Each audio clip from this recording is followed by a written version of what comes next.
ఇప్పుడు మనం బాతు బంగారు గుడ్డు అనే కథ చెప్పుకుందాం. ఒక గ్రామంలో సూరయ్య సూరమ్మ అనే రైతు దంపతులు ఉండేవారు. సూరయ్య ఒక బాతుపిల్లను తెచ్చి ముద్దుగా పెంచసాగాడు. బాతుపిల్ల పెరిగి పెద్దదైంది. ఒకనాడు అది బంగారు గుడ్డు పెట్టింది. సూరయ్య దంపతుల ఆనందానికి అంతులేదు. అలా ఆ బాతు రోజుకొక బంగారు గుడ్డు చొప్పున ప్రతినిత్యమూ పెడుతూ ఉండేది.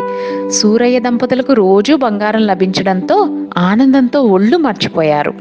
ఆ దంపతులిద్దరికీ దురాశ కలిగింది. ఒకరోజు సూరయ్య దంపతులు, ఈ బాతు రోజుకు ఒక బంగారు గుడ్డు పెడుతుంది కదా, దీని పొట్టలో ఇంకా చాలా బంగారు గుడ్లు ఉండి ఉంటాయి. ప్రతిరోజు ఒక్కొక్క బంగారు గుడ్డు కోసం వేచి ఉండడం కంటే ఆ బాతును కోసి దాని పొట్టలోని గుడ్లన్నీ ఒకేసారి తీసుకుంటే బోలెడు బంగారం ఒకేసారి దొరుకుతుంది అని నిర్ణయించుకున్నారు. ఆలస్యం ఎందుకని సూరయ్య దంపతులు బాతును కోసి పొట్ట చీల్చారు. కానీ అందులో ఒక్క బంగారు గుడ్డు కూడా కనబడలేదు. సూరయ్య దంపతులు లబో దిబోమని నెత్తి నోరు కొట్టుకుని కృంగి కృశించి నశించారు. ఈ కథలోని నీతి: దురాశ దుఃఖానికి చేటు.